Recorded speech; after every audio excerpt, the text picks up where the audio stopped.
You're listening to the AZ Wildcats podcast brought to you by DraftKings. Great deal going on. You throw down $5 on conference tournament games, get $200 in free plays for new customers. All right, with Ben White, I'm Mike Luke. Arizona basketball is absolutely back at the top of the Pac-12 conference where it belongs. You know what? We make no apologies for this whatsoever, Ben. The Wildcats have been through purgatory the last 3-4 years. NCAA sanctions. What's going on? Disappointment.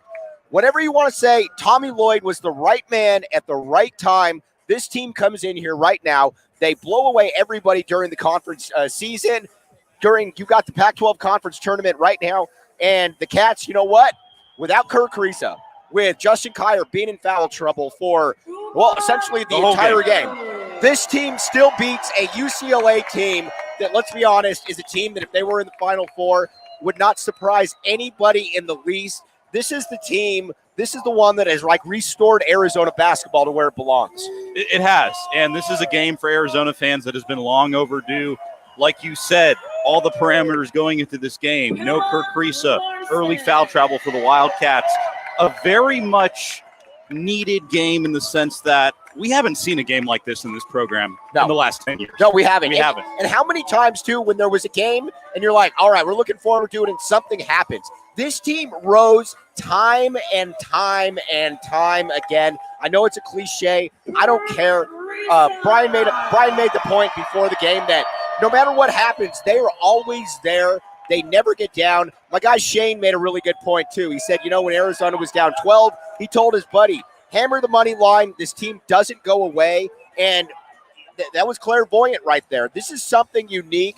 And this was everything this team needed come come NCAA tournament time. You got tested against a really good team. And, oh, by the way, you're now going to be a number one seed, maybe in the West. Who knows? Yeah, you're going to be a number one seed regardless, whether if that's in the West or the South. And it wouldn't surprise anybody if these two teams meet up again, whether it's in the Elite Eight, Final Four, national title, what have you. And like you said, we've talked about it all week. We've talked about it leading up to this conference tournament. How many teams in college basketball this time of year truly do go 10, 11, 12 guys deep? Right. And even when Arizona got down, even when you had foul trouble with your guards and Kier and even Terry to a certain extent in the second half, you knew there were other guys who would step up because, let's be honest, at halftime, Mathurin only had 8 points. Right. And I think I tweeted at this time, and I mentioned to you, if Mathurin has a game that we've seen in the past come second half where he's able to put the team on his shoulders and carry himself, he did 27 points. Arizona won this game. No issue down the stretch when it mattered. And it's the improvement of everybody on here. And again, we've got a billion comments coming in. Everybody, we're going to get to you in just a second. Sorry, I'm on cloud 9 right there. Dalen Terry, let's use him for example. All throughout the season, it was always what Dalen Terry couldn't do. We know he's a great defender, but you know what? Dalen Terry can't shoot. Or, you know what? Do you really want Dalen Terry being the one facilitating the offense? All of that went by the wayside right there. Dalen Terry, you watch him right now, and you're thinking to yourself, Dalen Terry can shoot. Yeah, you're thinking that could be a starting point guard for a national title team. I mean, leading up to this game, this is a guy who struggled all season shooting from the outside. Tonight, 15 points, 5 of 9 from the field, 2 for 4 from 3. And I think more importantly, not only what he did from a scoring standpoint, but the assist in the ways that he was able to get those guys involved, especially in the inside when you had somebody like, obviously you had somebody like, I'm on cloud 9 too, Mike. Okay. No. Let's get this clear. Everybody's excited. We're all here in the midst of the trophy ceremony right now. Everybody's looking around, but yeah, Terry was a guy who stepped up when he needed to. The big key here, I think, is when you look at his assist numbers, right? 7 assists at the most opportunistic time, whether it was getting the ball inside to Coloco or Ballo down the stretch, 3 or 4 minutes left, whether it was ditching the ball out and getting somebody like Tubelis going in the first half. He was there when Arizona needed him the most. And you know what? You're not going to lose a lot of games if you've got your 2 starting wings going 7 assists across the board, making up for a Kirk Kriisa being out of there, making up for a Justin Kier not being in there. But everybody to a T has been the guy, has made what has happened here. This is a squad that wasn't ranked going into the season. A lot of questions, and a lot of times when you get teams with question marks, some pan out, some don't. Ben, this was entirely different right here in that everybody you had question marks about, they all panned out. Ben Mathurin became the conference player of the year. Dalen Terry, we already just talked about him. Justin Kier was a perfect fit right there. Azuolas Tubelis, Christian Coloco. Adama Ball comes in, goes 2-2 from 3-point range, gives you some. Pella Larson, my bad. You know, that should basically be my. Should be a trademark at this point. And our guy Umar Ballo, who we're going to get to in a minute here, with something that is never done in Arizona history before. But, all right, let's get to some comments because, again, we want this show to be about you all. And you know what? All right. So we got Tina in here right now. Tina says, bear down, back the A. You know how we roll right here. Nick Howard has to be up early tomorrow, but you know what? He said he's here to soak in some UCLA tears. We're going to get to that here in just a second here. Randy T, bear down. Scott, that was a heck of a game. And you know what? Tina and Matthew Bothwell put it best. I'm crying, so damn proud. This to me isn't even so much about the fan perspective here, and that, Ben, this is just something to be proud of right here because you generally don't see a team play up to this type of expectation, never get down, and oh, by the way, you see a team that now has an excellent chance of being a number 1 seed out west. Absolutely, and I think from an emotional standpoint, just looking around the arena, looking at folks as we exit the arena here with the tournament wrapping up, and you just see that sense of relief on people's faces. No doubt. Where it finally feels like it's over. Right. You finally feel like you're confidently in a position where you have the right coach, you have the right players, you're on the right track, and it's coming together a lot faster than everybody thought. And man, it's long overdue. Yeah, it's come together much faster than anybody thought. But generally, when you have really good teams, there's some kind of turmoil during the season, some kind of infighting. I mean, you look around at the best teams in the country this year, outside of your Gonzaga, for an example, and Duke, it's, all right, well, what's going on with the handshake with Coach K at the end of the game? Or at Kentucky, you got all these injuries. Is everybody going to be able to really play together right there? Auburn loses 6 games, loses 5 games to end the regular season. Everybody had some turmoil whenever Arizona was punched in the face, and they were punched in the face 3 times this year. They responded incredibly well. You think back to that Tennessee game earlier in the year. They go into Knoxville, and this was like the first time it's like, oh gosh, there's other good Division I teams out there. Arizona goes on a big run after that. Then they play UCLA. In Pauley Pavilion, you could tell they got a little bit ahead of themselves, and oh, well, by the way, Arizona may avenge that loss there twice. Then, obviously, we're talking about Colorado. Arizona avenged that. Anything that Arizona was hit with this season, they responded in a way that was really becoming of a team that is rightfully on the short list as per possibilities of winning the national championship. Yeah, I think if you look across not only what we saw tonight, but if you've been paying attention to some of these other tournaments, whether it's the ACC, Big Ten, Big 12, might have you, it's really hard to come away looking at how some of these other top teams like Duke, like Illinois, et cetera, some of these other top teams, the way they lost these tournaments. You watch Arizona and you watch the way that their backs have been pinned against the wall here the last 3 or 4 days, especially with Kerr being out on injury, just some of the officiating, which we're going to get to extensively here a little bit, with the officiating, the way the game was called tonight, and the foul trouble. This team has responded and passed every single test I think that you could possibly pass at this point when you look at all the top teams in college basketball right now. All right, let's talk a little bit about Randy Teed right here. I think he makes a great point right here, and that this was a classic game. And it's not even so much that Arizona won, although that's a huge part of the equation right there. It's a fact that Arizona had every opportunity to say two different things. All right, we're already a number 1 seed. So, you know what? We're down 10. Let's mail this one in. Great point. I know in the past, Lute Olson teams, when they would get a number 1 seed, would, I don't want to say that they were disinterested, but maybe just didn't want to be there. Yep. This team, there was none of that. And every time they would have an opportunity to lose a game or they would get pushed back, they fought back, absolutely. And again, this is just something that I think a lot of people just weren't necessarily prepared for going into the season. And it's almost kind of like the clock that strikes midnight, where you're like, all right, is there going to be an injury? Is there going to be some form of dysfunction? And not only was there not a form of dysfunction, this team, if anything, got better as the season went on. And I think that's what's so unique about what we're looking at. That's what's so unique. And they not only got better as the season went on, but the more hurdles that were thrown at them, it seemed like the better they played. Right. I mean, you look at what they did tonight defensively. Now I know this game was always going to be back and forth because UCLA has so many weapons, and it's really hard to key in on one of these guys, whether it's Hawkins, Campbell, Juzang, you name it. But Arizona did pretty good from the perimeter. Right. 23% from 3 UCLA was. They made some opportunistic threes at times, but defensively Arizona was doing great things, especially up front. And you look at what they're going into next week, whether it's playing in the South, whether it's playing in the West, and you have to wonder if Kerr's going to be able to come back, right? But at the same time, I'm confident that this team can get together collectively just based on what we've seen, especially tonight against what you could make the argument as the first, second, third best team in college basketball. Wherever you want to put UCLA, I'm confident this team finds a way to figure it out. The versatility of this team is absolutely something that you don't see in college basketball.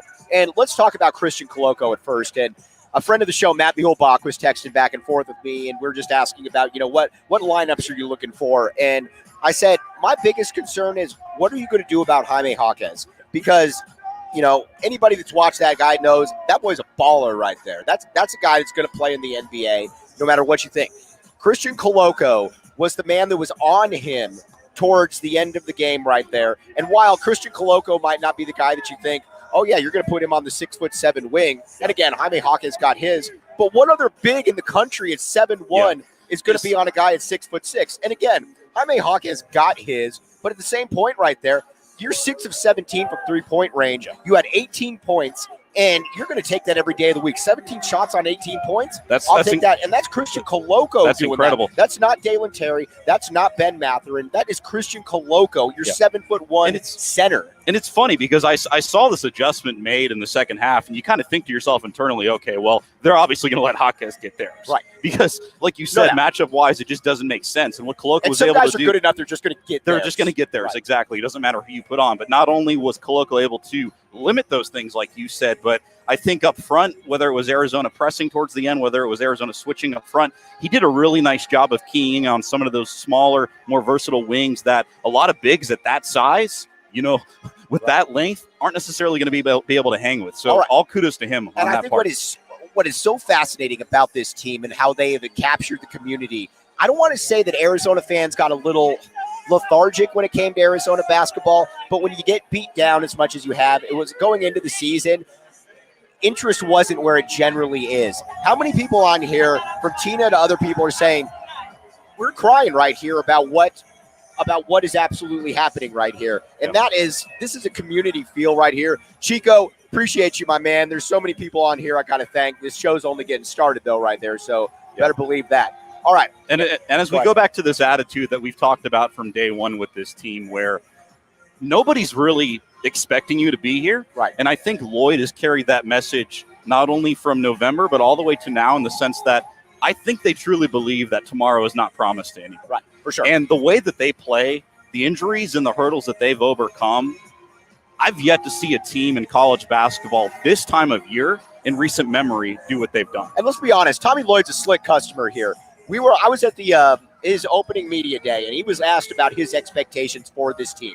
And the first thing he said was, I've been around good basketball teams. I know when I see good basketball teams. We got a chance to be pretty good here. Then he went on and he elaborated, and he started talking about Christian Coloco.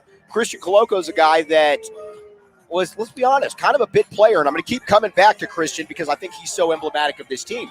5 points, 5 rebounds. Nobody's looking at him and saying this is an NBA player right there. No. And he goes out there, Tommy Lloyd, new to Tucson, new to the entire community, saying this is a guy that he could be the Pac-12 Defensive Player of the Year. And he sure was. Everything this man said has come to fruition, and you wonder what's next. Yeah. I mean, because everything he said has absolutely panned out right here. All right, let's get to some Brad Cohen, great point here. Yep. Mathurin was the best player on the court, absolutely dominant performance, and really took over in the second half. All right, real quick, DraftKings Sportsbook app, code word PHNX. If you don't know the drill by now, what are you doing? You throw down $5 on a conference tournament game, and if that team wins, you get $200 in free plays. It's really that simple. Again, 21 and up, Arizona only. You got a gambling problem, call 1-800-NEXT-STEP. They'll get you all taken care of. Again, Arizona only. Eligibility restrictions do apply for new customers. If you wanted to back the A in this game for a new customer, you could have made some nice little money betting money line right here. Sure could have. All of these different options there. So again, DraftKings Sportsbook app, code word PHNX. Brad Cohen, my man. You hit the nail on the head right here. And I was looking next to my guy Shane next to me during the game. I'm like, Ben's got to take over at some point here. This is your Pac-12 Player of the Year. This is a top 5 to 10 pick in the NBA draft. He was just kind of floating in that first half. He was. But you know what? He came out in that second half. You had a couple of the nice James Harden step back to the side threes, which, by the way, is not a travel. That's a shout out to one of our friends out there. And I was even okay with the charge he took, because you know what? He was looking to slam that ball in somebody's face right there. That was a foul, not a passivity or whatever, but by aggression right there, Ben. Yeah, absolutely. And I think that dictated the entire way that he played. I mean, you got to remember 27 points, but 15 of those came at the line. Right. And the way you get those is being aggressive and taking the ball in the lane. And I think Arizona really had no choice at that point, because you couldn't put Kyer back in the game up until the 4-minute mark or so, just because he had so many fouls. Right. Terry obviously did great things towards the end and did a nice job of facilitating the offense there, especially in the second half. But offensively, you had to put the ball in somebody's hands, and who better than to put in a top 10 pick who is arguably your best player. And you know what? Nick Howard, as always, you've been a staple from day one. Another dude that hit the nail on the head right here. Can we talk about GT4 and his ability to make big shots? Yes. Dalen Terry might be the most convenient, non-great, but good shooter that you will ever come across.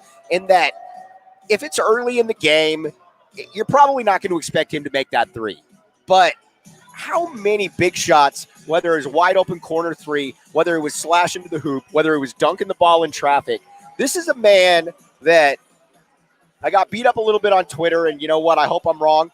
This is an NBA player right there, and you saw his maceration. You saw his maturation throughout the entire season, Ben, highlighted by maybe his best game of his career right now, prime time against UCLA. In front of everybody right here. Yeah, I mean, it shows. I mean, this is the time to do it, and I think if you're Dalen Terry, it really shows the improvement you've made, not only from day one of this regular season, but even going back to the previous regime. And that, this was a guy who maybe we thought would be a C+, B- 3 and D player, by the time that he developed into what he is, but. He certainly solidified himself tonight in the sense that he can carry this offense when he needs to. Yes. And he's respectable out there. He can make any shot, He can space the floor. He can get guys involved. He can get the ball down low to Koloko and Ballo. And that's all you need offensively. You need selfish guys on the perimeter who can hitch clutch shots and who can get the ball inside. That's the epitome of what Tommy Lloyd is doing here. Yes, Arizona, again, was 30-3 this season. And again, who do we have here that made this point? I want to give them full credit. And it looks like the comment went down. Okay. Yantsev says, all right, Arizona, excuse me. My bad right here. Yeah. Sorry, everyone. He says, best record in the NCAA right now, Arizona 30-3, Gonzaga 26-3. You got to respect everything that Gonzaga does out of conference, because they play the best teams that they can possibly play. Get all of that. But the one thing that you do look at and you say, you get into the regular season and you do wonder, what exactly are they going to be doing? What exactly you're going to be tested by St. Mary's once. You've got about an 18-game roller coaster right there where the roller coaster is going all downhill. It's not going straight up. And so, again, 30-3 to me is a lot more impressive than 26-3 in the WCC. So every year. If you're going to say that Arizona doesn't doesn't deserve to be the number 1 seed. I would love to hear your argument right there for that, because I don't believe I don't really believe that that's an argument that really holds any water right here. All right, again, let's get back to some comments right here, and Brad Cohen. Matthew Bothwell, again, I wouldn't have made it through all this time without you guys. All of you have been absolutely fantastic. I can't thank you enough for this. Okay. And let's talk with Nick Howard. He said, there's a reason why CK is the most improved player in the conference, Mike. And again, that goes back to Tommy Lloyd. And I thought it was one of the more interesting remarks I have heard all season. And I thought it was a little bit underreported, to be honest with you, where he was asked, what exactly did you do to push this guy who is kind of a bit player into the forefront, where you're probably a first-round pick. He's certainly an All-American candidate player. You got the conference defensive player of the year. What did you do to be able to make him into that? And he said, and you're expecting all of this different, rigmarole. A long, thorough explanation. Yes, exactly. And all he said was, we loved on him. Because everybody is different, and that's what Tommy Lloyd gets. And this isn't meant to turn this into a bashing of the previous coaching staff, but I am going to criticize the previous coaching staff a little bit here. And that everybody is different. There are some guys that you can get on. There are some guys that you can just say, you know what, I got to get in your face, because you know what, that's how you respond. Other people are kind of the disappointed father, where you're like, you just let them know you were disappointed in them without screaming on. Christian Coloco is not looking to mess up out here.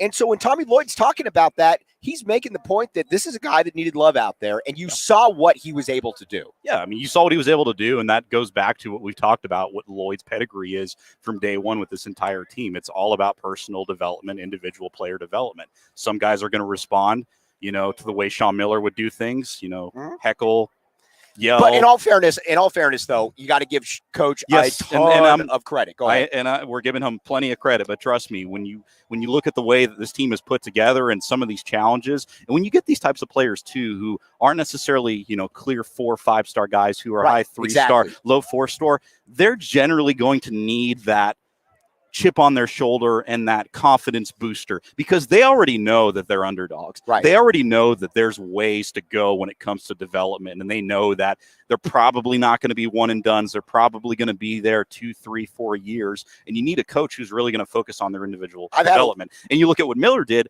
Obviously, a lot of great players throughout here, high 4 or 5-star guys. I understand the approach, but I think the way that this roster is built, it's perfect for what Lloyd is doing out there. I've had a lot of people, and anybody that listened to the post-game show knows that I was running on fumes last night. I lost my so here's what I did. I got the emergency. I've got the cough drops. I'm all stocked up. You know what? We could be here all night, and I'm going to keep rolling. The more you comment, the longer we'll be here. That's exactly. So, yeah, you keep talking, and we're going to keep going right here. All right.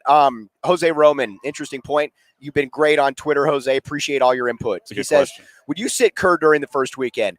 My entire belief in this spot is you play him if the training staff says that he's ready to go. If Kerr Kriisa is ready to go, I'm playing him. I'm not looking to mess around, because, again, you're going to win that first-round game because it's a 16 seed or whatever the case may be. Yep. When you start getting into that second-round game, you start looking at that 8-9 seed where it could be a Michigan State, where it could be a North Carolina, where it could be different teams like that. That's where you start saying, all right, these teams, even though they're not that good, still have legitimate talent on the other side of the court. And listen, this is March. I don't care if this is a low 16 seed. I don't care if this is a number 1 seed. If your starting point guard is being told that he's healthy enough and he feels comfortable enough playing, you play him. There's no question about that. I mean, this is March. This is when it all matters. This isn't December. Yep. So to me, that's not even a question. It's not even a question right now. We got our guy Saul. Oh, hey, Saul, what's going on, my man? Let's add him to this stream. There the he GM is. that makes everything happen right here. U of A grad, backs the A to the fullest. Saul, you've been through it. You've lived Arizona athletics. Just watching this team, what did you see out there, my man? I mean, it's a far cry from the last 2 tournament appearances I got to witness in person right before the pandemic, so I knew that was going to be the last game. Right. And then Buffalo. I mean, we've all been through a lot, right? And this performance as the game was going on, you just felt like normally if Miller was coaching this team, the lack of offense, I feel like would have just persisted because they couldn't get anything going. And obviously we don't have like phenomenal shooters. We have adequate shooters, but we have great team play. And it was beautiful to watch. It was beautiful to watch it all unfold the way it did, because it was such a contrast from where we have been the last 10, 11 years. Saul, let me ask you a question. And Saul's a modest guy, but I'm going to pump him up a little bit here. Saul was a really good high school basketball player, played some JUCO ball as well. And you can look up those AIA records if you don't believe me. But Saul, when you were playing, and when you knew that you had a little bit of a free reign to, if you messed up, you didn't have to look over to the coach immediately, that you were going to be able to stay in the game. Talk about it from a basketball player's perspective, how important that is to know that you can make a mistake and the coach isn't going to start snarling at you. He's going to let Saul Bookman be Saul Bookman or whoever that player is. Imperative. And it's not imperative necessarily from a game-to-game standpoint. It's imperative for a development standpoint. As you go along the season, you get more and more confident because you know you can trust that coach isn't going to make, a split-second decision because he's upset in the moment. Coaches talk so much about composure, being in the moment, not panicking. And then you see some coaches do the opposite in the middle of a game. And that almost unnerves you even more, right? So I think what Tommy Lloyd has done is he's gotten on his guys, and I think you've seen him be a little bit demonstrative on the sideline over, like last game with Justin Kier, when he made that error at the end of the game. He was really upset about that, the 10-second call. But he still let him play it through. He still let him play it out because he understands mistakes are going to happen, and that gives you free reign. It gives you confidence, to be honest with you, to play your game, because a lot of coaches talk about we just want you to play your game when they recruit you, and then when you get into their system, they're like, nah, screw that. Let's go ahead and make them this to fit our offense, and that's just not how it goes. And everybody played to their strengths. I think so many times in the past we've looked at it, and even the really good teams under Miller, you'd be like, well, Rondé can't shoot or Nick Johnson can't create. It didn't even matter with this team. Umar Ballo comes in. Nobody's expecting anything out of Umar Ballo. I was just expecting him to get a few minutes here and there.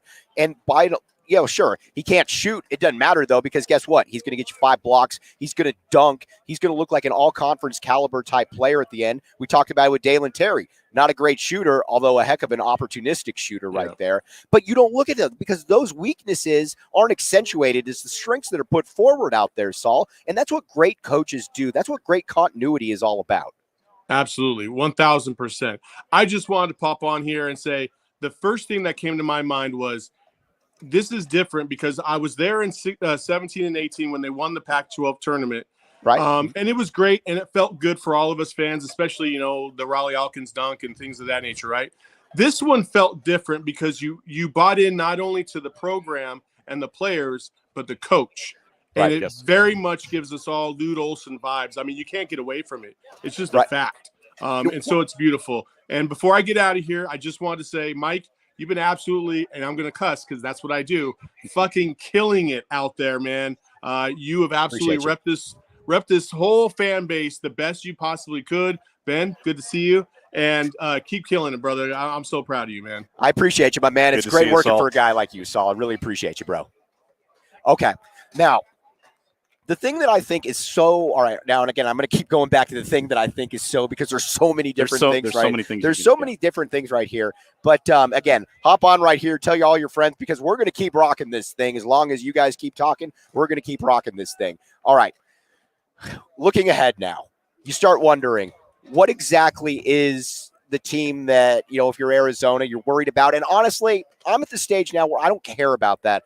I've heard all year, whether it's on message boards, whether it's on Twitter, everybody's saying, oh, well, you don't want to play Kentucky, or, well, you don't want to play Duke. They're big. Bring it, man. Kentucky is 7-6 in quad one games. Duke is a team that has one win at the end of the season. And lost by double digits today in the ACC title game to Virginia Tech. Exactly. So I have no fear of any of those teams if I'm Arizona. Now, I do think that Arizona and Gonzaga are the best teams in the country, knock on wood, but there's not a team out there that I am nervous about. So I think Arizona fans need to start getting this out of their head a little bit, because in the past, even when Arizona was the number 1 seed, you start saying, all right, well, I really don't want to face a team that can score, or I really don't want to face a team that can really get up in the guards, and force them to shoot. That's not a problem anymore with these guys, because Lloyd can think on his feet, and he's got an ability, And he talked about this a little bit in the post-game presser, and I thought this was very, very interesting, where he said that one of the hardest things for him to do was to listen to some of his assistant coaches talk about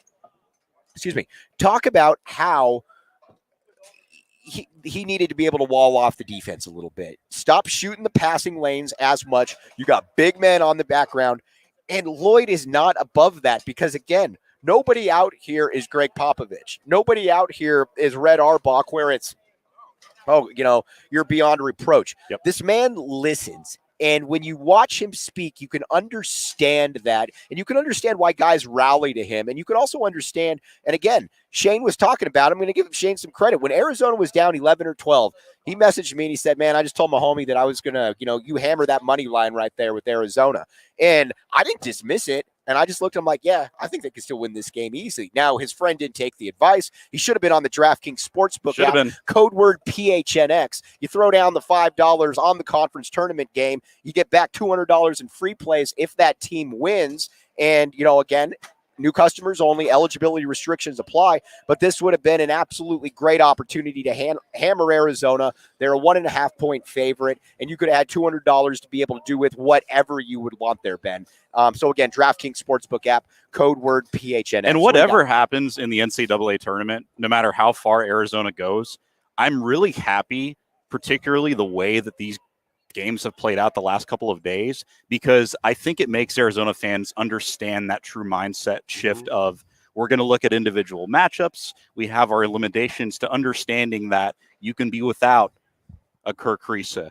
You can have guards in foul trouble, and you can still find ways to win, not only ways to win, but beat arguably one of the best teams in college basketball. Yes. So it's a completely different mindset change, and whatever happens, happens. But I think this is a turning point for the program from that Sean Miller to that Tommy Lloyd. One of the transition. feistiest and biggest supporters of PHNX, Tina, put it very well when she says, we ain't afraid of anyone. Tina even knew that I wasn't a personal trainer, Tina. So you know what? I guess that just goes to show. Pretty smart lady. Right, I was going to say, right. But Jose Roman, let's talk about this for a minute, because I've been on an island by myself for quite a while on this one. And I think people, and this isn't to pat myself on the back, but it's to give my guy some kudos right here.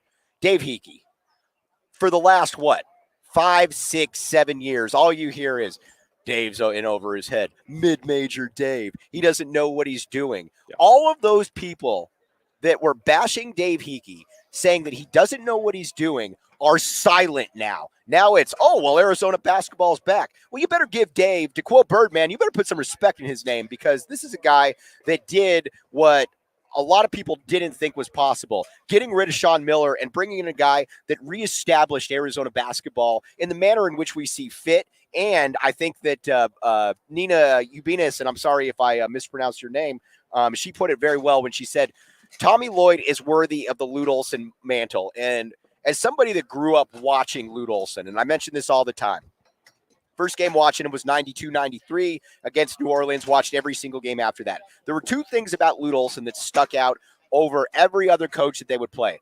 First of all, he didn't swear. I don't have a problem with swearing.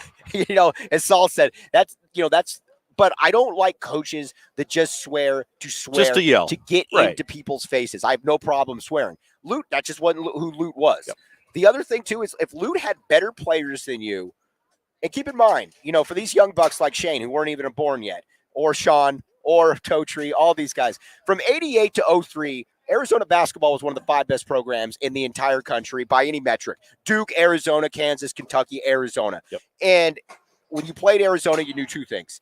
That you were going to go against a team that was going to fly up and down the court. They were going to take advantage of the better athletes that they had right there. And again, this feels so much like that. You watch his demeanor, you watch his composure. This is a man that just gets it. And I can't really put it in any better way than that. He gets it. And I'll circle back to that in a minute. But back to what you were saying with Hickey. How many times did we hear when this whole investigation was going on, how everything came out about Sean Miller, whether it was this, that, etc. How many knee-jerk reactions did we have to say, you got to back the coach, you got to get rid of the coach right now? But he didn't do any of that. Right. He was very calculated. He watched the way things planned out, and you got to bet damn well he had some insight before doing what he did with Sean Miller to see if some of these other guys were options. Right. And once that change was made, It was a very quick, smooth transition.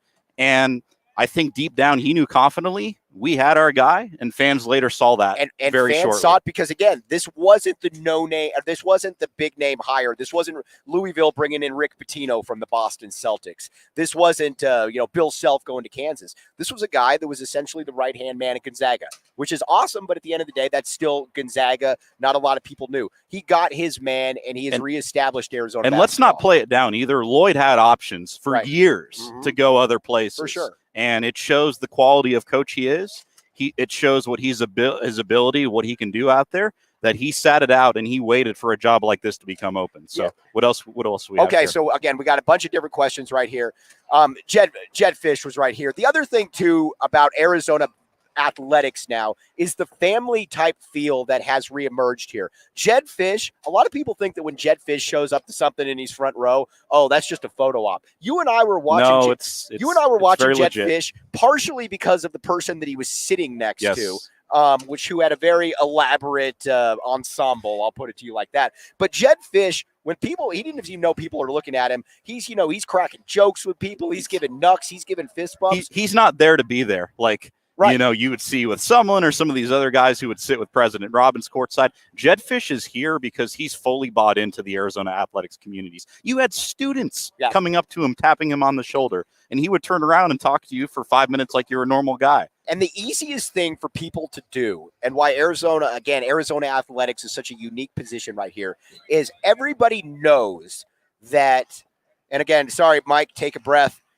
I'm stoked, my man. I ain't taking a breath. I'll sleep. We'll be here all night if we have to. I'll sleep when I can. But Arizona, what makes Arizona unique, and we talked about this before, Tucson is the biggest small city ever. Right. In that it's a city of 1 million plus, but everybody basically knows each other, and everything revolves around the university because, quite frankly, that's what that is. And so if you've got coaches that are approachable, like a Tommy Lloyd, like a Jed Fish, if you've got an administration that appreciates that, it makes things so much easier. We had a lady behind us who couldn't have been older than probably 21, who's just screaming nonstop the entire game. And it even got to the point where me, who screams the entire game, was almost like, just settle down. But then I realized, I'm like, this is our moment right here. No, we've been through enough of this. We deserve it. We've been through the fire. We've had enough of this right here. So, and just to hit on that, I think it's a great point. And you've obviously been a T Loco your whole life. And, I've moved out to California the last 3 or 4 years, and I've been able to come back to campus a couple of times. Things have been weird with the pandemic, but Ben's making that AT&T money right there. Whether it's Vegas, whether it's, the Pac-12 tournament, whatever it may be, even if it's not Tucson, just being around everybody, whether it's fans, media, coaches, there's a community effort and vibe that I haven't seen, at least in my time getting to Arizona in 2014 and beyond. That just seems different. Yes. Everybody seems happier. Everybody seems bought in. It's a true community, athletic community that you just haven't seen before. So let's look forward a little bit before we sign off here. Looking ahead now to the conference or to the PAC or the NCAA tournament, which we'll have full coverage up tomorrow. I'm going to be driving back tomorrow, but I'll have a live stream up when I get back. I'll be informing Shane of that in just a few minutes right here.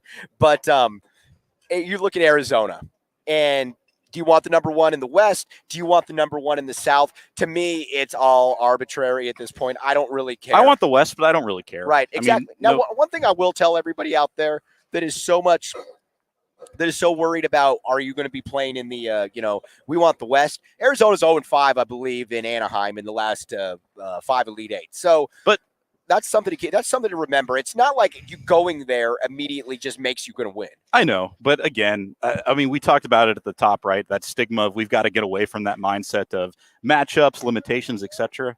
Right. What happened in the past is the past. Right, for sure. I don't care. Oh, I agree. I totally. So again, teams you look at, and one thing I got to give a tip of the cap to right there is UCLA, because UCLA, don't care what anybody says, UCLA is damn good. If they were to play in the Final Four, I would not in the least bit be surprised because. And if these to quote you, this is a famous Mike Luke quote. If these teams played 5 or 6 times, it's very hard to determine who would win. Exactly. 3 to 4. UCLA period is one of the 5 to 10 best teams in the country. Now they're not as good as Arizona, and Arizona has certainly proven that. multiple times already this season. But this is a big win, though, for Arizona because UCLA is back. And I bring it back a little bit to when I was growing up, and it was Lute Olson and Jim Herrick going at it. And those were two of the top 5, 6, 7 programs in the entire country. Both of these teams are back, and they're not going anywhere, and you can tell that from a recruiting perspective. Yes. So if these teams were to match up again in the Final Four, I don't really know, but it wouldn't surprise me in the least. But you look at Arizona's wins right now on the season.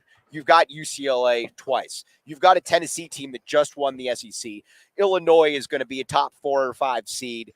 And again, I know I'm blanking on somebody else out there, but you've got a win-loss, or you've got a resume right there where you're not scared of anybody. So again, and maybe this is just me being cool from my seat.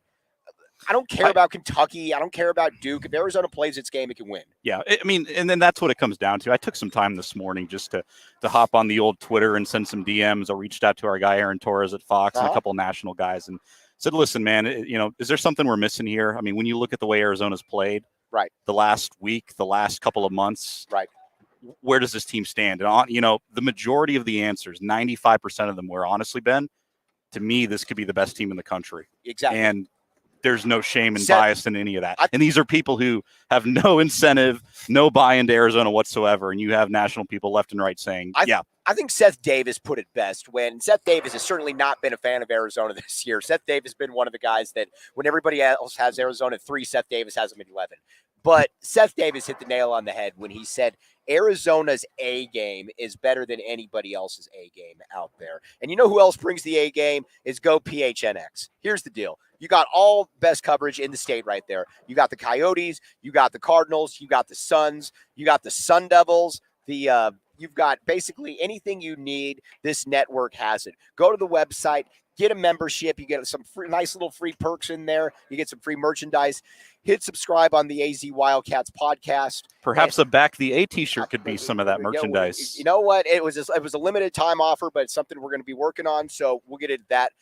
But before I sign off here, I can't thank the people enough around me. First of all, Ben, you came out here on your own dime for, helping out, Happy to be here. Love it. You were absolutely fantastic. You've always been great to me. We got Sean DePaz right to you on the other side. Sean, I want everybody to get in here real quick. I know this might be a little corny, but come on, because honestly, this doesn't happen without everybody in here. Michaela Perkins isn't here, but anything social media related, she, was inspired or helped by her. Totri, hop in here, right here. This won't hurt you with your ASU peeps. She's grinning. But again, these guys back here, these are the ones that made everything happen right here. These are the ones that are putting up with me texting spontaneously at 11 o'clock this morning saying, hey, I got to get Reggie Geary on. Can one of you guys make that happen? And they make that happen without, with no question. So again, very, very, very comfortable to have this entire team right behind me. And John Schuster, who gets a big shout out for working with you throughout the season. John Schuster right now was Mac Michaela, get in here. John Schuster was a guy that has been with me from day one. He will be with us during the Pac-12 tournament. But again, Michaela's a rock star as well. All of you made it great. Having a guy like Saul Bookman in the back supporting me the way he has been absolutely fantastic. But for everybody out there, again, thank you so much for listening. I will be back with everybody tomorrow when I get back. It's going to be a long drive. Oh, there you go. Wildcat right there. There you go. So it's a Sun Devil right there doing that. You know what? These are the people that I'm going to give a pass for. But for everybody back there, for Saul Bookman back in the studio, and again, Gorilla Tech, if I did make you cry, I'm trying to make you cry right there. But again, thanks so much for listening to the AZ Wildcats podcast.